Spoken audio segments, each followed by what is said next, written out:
Tak ja začnem napríklad tou družbou, lebo to si myslím, že je taká obľúbená téma tuto kolegov. A posledné 3 mesiace k nám neprúdila ruská lacná fantastická ropa, ktorú naši kolegovia zo Smeru tak veľmi majú radi. A čo sa stalo? Prekvapenie. Slovnaft a MOL sa rýchlo preskočil, prehodil, hoci tvrdili, že nevedia spracovávať inú ropu ako Rusku.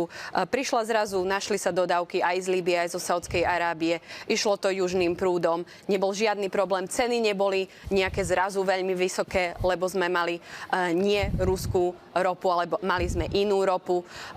To všetko sa udialo za posledné 3 mesiace. Teraz prichádza opäť ruská ropa, ktorá ale na Slovensko, a s tým súhlasí aj Smer, s tým súhlasí aj Robert Fico, bude tiecť do novembra budúceho roka, čiže máme teraz rok a pol na to, aby sme si vyriešili iné dodávky.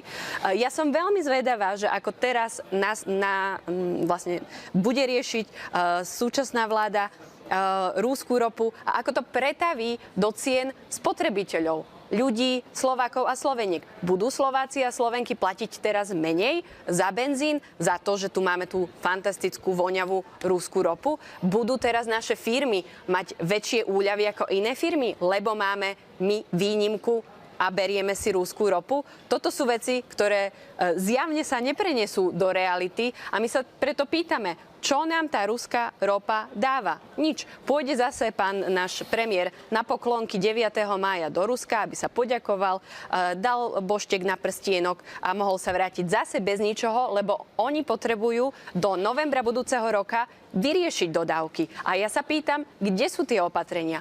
Aké nové plány máte, Smer? Aké riešenia ponúkate občanom, firmám, aby sme konečne vyriešili túto našu energetickú závislosť na Rusku? Toto infantilné vystúpenie skončilo, dobre? Tak... Pani Jar, chápem, že ste v Europarlamente. Ale keď hovoríte o tom, ako ceny benzínu u nás nevyskočili až tak vysoko, tak by som vám rád pripomenul, že váš stranícky šéf tu v tom čase behal ako debil a presviečal všetkých občanov o tom, že máme najdrahší benzín a ropu v celej EÚ. A idioti a idiotky mu to aj žrali tak, ako vám tieto vaše dristy.